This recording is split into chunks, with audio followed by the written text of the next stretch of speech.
Dans ce nouveau numéro de vidéo, je vais essayer d'expliquer qu'est-ce qu'un projet de développement.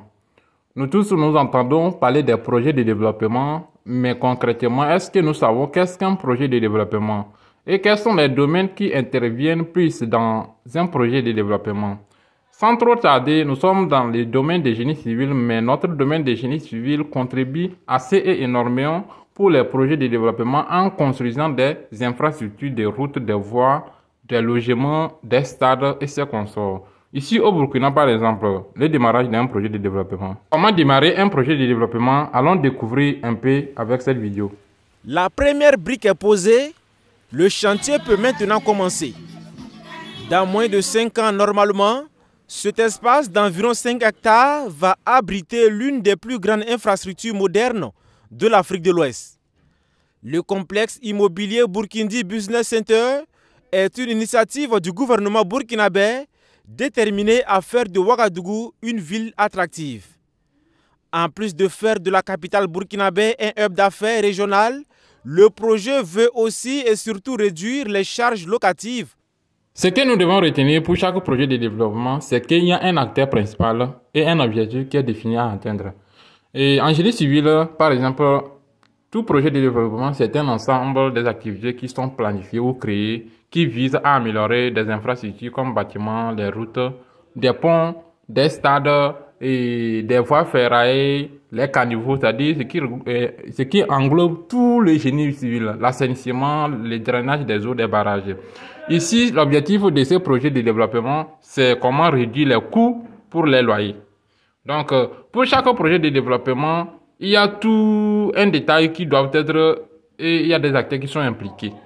Donc, n'hésitons pas de connaître notre objectif fixé pour chaque projet de développement, quelles sont les mises en forme, les bises et à l'exercice, les planifications, comment faire l'exécution pour chaque projet de développement. Ici, c'est un projet qui sera financé et suivi par l'État. Donc, comment faire la conception et la planification, c'est-à-dire la planification des besoins, l'établissement des plans, des choix des matériaux techniques à faire des constructions pour faire l'évaluation des coûts et consorts. Et après cela, nous devons savoir qu'il y a l'exécution, la gestion des projets, le respect de l'environnement et les impacts sociaux. C'est-à-dire, si je parle des impacts sociaux, ce sont la considération des besoins de la société et de l'environnement en question pour pouvoir satisfaire et ne pas nuire l'environnement dans lequel nous travaillons et respecter les employés, c'est-à-dire les aspects sociaux. Si je parle des aspects sociaux. Et je peux donner un exemple de projet de développement en génie civil, c'est la construction des autoroutes, d'un pont, du tunnel, des barrages, des routes. Je parle des routes, c'est-à-dire il y a des digues. Je parle des digues, il y a des barrages et il y a des stades aussi. Donc, pour chaque projet de développement, il y a des systèmes à mettre en place. C'est-à-dire les réseaux de transport, si sur une vallée on veut travailler ou bien dans une région nous voulons réaliser notre projet. Exemple, il y a des stades que nous devons réaliser, il y a des aspects sociaux, politiques que nous devons considérer. Sans trop tarder, je vais dire en somme, les projets de développement en génie civil sont essentiels pour le progrès et le bien-être de la société. C'est-à-dire dans les côtés des infrastructures durables comme les routes que nous voyons. Et chaque projet de développement a plusieurs étapes ou phases de la conception pour son projet. Et je peux me permettre de dire que les ingénieurs et les entreprises en génie civil bâtissent les fondements, c'est-à-dire en collaboration. Ils ont des idées qu'ils évaluent. C'est-à-dire si c'est un pont, ils veulent construire, si c'est les routes, comment ils vont faire, les phases fameuses pour la construction, en quoi, c'est-à-dire tous les projets de construction, quoi. Ils s'assemblent pour faire des réunions d'évaluation, comment faire les coûts évalués pour que les choses soient en qualité. On doit faire une demande de devis après, auprès de l'entreprise qui sera chargée, comme le maître d'ouvrage ou bien ces aspects de conception. La première étape serait l'étude de la faisabilité. Si je parle des 8 étapes. C'est-à-dire l'étude de la faisabilité, c'est la première chose qui fait, c'est-à-dire de dire que notre projet de développement est en question ou bien est imminent, important pour pouvoir fixer des objectifs. Donc, vous me suivez.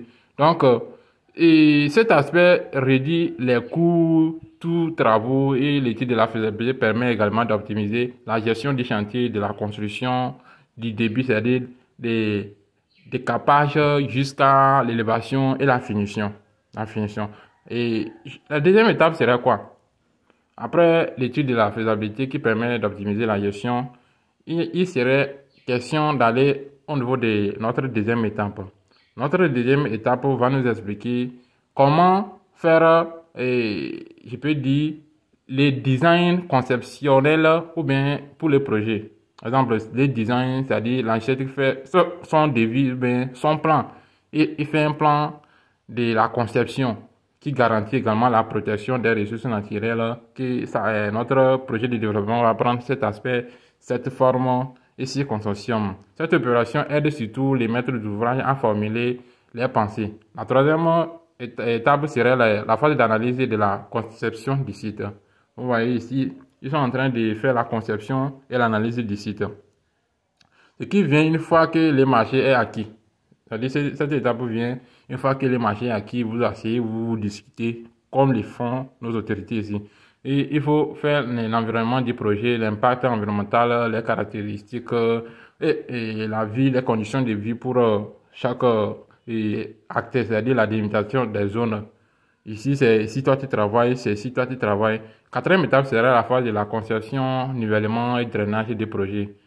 Exemple ici, pour l'ouverture du projet, il y a un aspect qu'on appelle dénivelage. Dénivelage, c'est-à-dire les gens de la topographie qui connaissent, les géomètres qui connaissent ça. Tous les bâtiments nécessitent, c'est-à-dire les plans de sédimentation du projet de construction, c'est à développer, outre-Atlantique comme ses consorts. Et je vais dire encore quelque chose, c'est-à-dire la taille et la portée du projet englobe les contrôles des ES et les contrôles des autorisations nécessaires. La cinquième étape sera la phase de la gestion des eaux pluviales. Je parle de l'assainissement. La gestion des eaux pluviales assure la mission de prévention contre les inondations et les pénuries. Cinquième étape sera la phase d'intervention de l'architecte qui sera pour la mission de contrôle, l'architecte du paysage qui concerne ces consorts. Les grandes étapes de ce projet sont, c'est-à-dire, cette étape nécessite l'intervention de l'architecte paysagiste et qui est sous les responsables du contrôle du paysage, de l'environnement. Septième étape sera quoi? L'étape ou la phase de la conception des paysages des rues. L'architecte du paysage des rues de conception serait en train de travailler en étroite collaboration, c'est-à-dire ensemble, ils développent des bâtiments qui ont le bon équilibre. Huitième et dernière étape serait quoi? La phase de la définition des spécifications de construction. Les spécifications de construction se décrivent par les produits, les matériaux, que les méthodes de construction qui sont nécessaires pour la réalisation. Donc, n'oubliez pas qu'une fois cette phase achevée, c'est-à-dire les maîtres d'ouvrage peuvent entamer la phase de l'exécution des travaux. Donc, si vous aimez ce que nous faisons, n'hésitez pas de vous abonner, de partager et de commenter et de nous apporter nos insuffisances dans ce que nous faisons pour pouvoir améliorer nos côtés qui sont un peu négatifs en visant le développement de chacun de nous et le développement personnel de notre projet personnel.